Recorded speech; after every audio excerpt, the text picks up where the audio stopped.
Hello, my name is Yuri Bender, Editor-in-Chief of Professional Wealth Management. Today I'm going to talk to you about emerging markets. In 2008, following the widespread financial crisis, there was a new mantra amongst asset managers and private bankers. It was simply liquidity. Panic spread among investors trying to retrieve their money from opaque investment vehicles such as hedge funds. Soon the mantra changed. It became transparency and then the ubiquitous back to basics.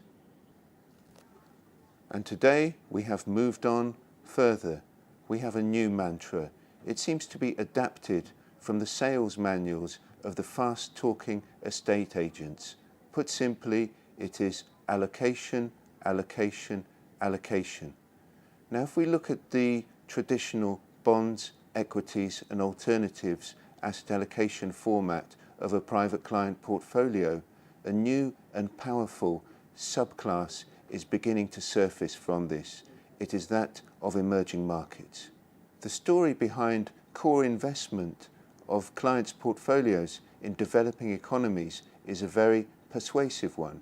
Banks and allocators are suggesting that private clients put a minimum of 14% of their equities into emerging markets. The reasoning amongst the likes of Merrill Lynch is that for the foreseeable future, China and the rest of the emerging market bloc will be the world's growth engine because they provide 50% of the world's GDP, 70% of the world's population, and 90% of oil reserves.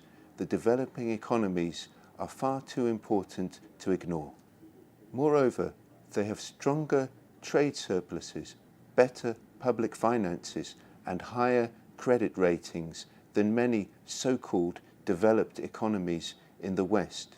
Funds are now increasingly investing in Malaysia, Taiwan, South Korea, Indonesia, and Mexico, alongside the now traditional emerging market staples of Brazil, Russia, India, and China. Supporters of emerging markets have seen massive changes over the last 10 years in terms of corporate governance and the attitudes of management to shareholder rights. Further growth, it is argued, will be financed through savings. And if we look at China, with a 50% savings rate, it is one of the highest in the world.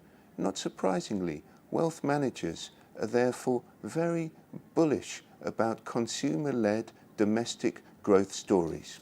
Now, despite these positive noises and record fund flows, it would be wrong to assume there is a wholesale love affair with emerging markets right across the investment industry, although sometimes that would appear the case. Before the crisis, banks were recommending large allocations to hedge funds and mortgage-backed securities, let's not forget, and other structured products. Now, the latest fad seems to be taking the shape of a typical classic asset bubble. Research from London Business School suggests there is no real evidence between GDP growth and the outlook for stock prices. Now, that's one of the main premises on which overweight allocations to emerging markets are based. Let's look at returns. 100 basis points underperforming every year in the case of emerging markets. That's according to Amin Rajan, Professor Rajan, one of the most respected consultants in the investment industry. Professor Rajan suggests a brake might be applied to the seemingly unstoppable rise of Chinese equities by possible economic overheating and even social unrest. Top strategists at Swiss bank Lombard Odier also point to a negative correlation between population size and the outlook for equity prices. Indeed, there are certain urban myths which appear to have grown up in investing for which there is absolutely no empirical evidence, suggests the Swiss bank.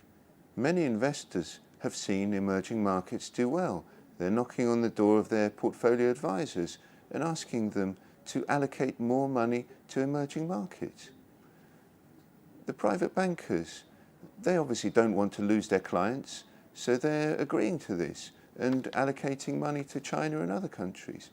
Surely that's really not the way to structure people's long-term savings and investments.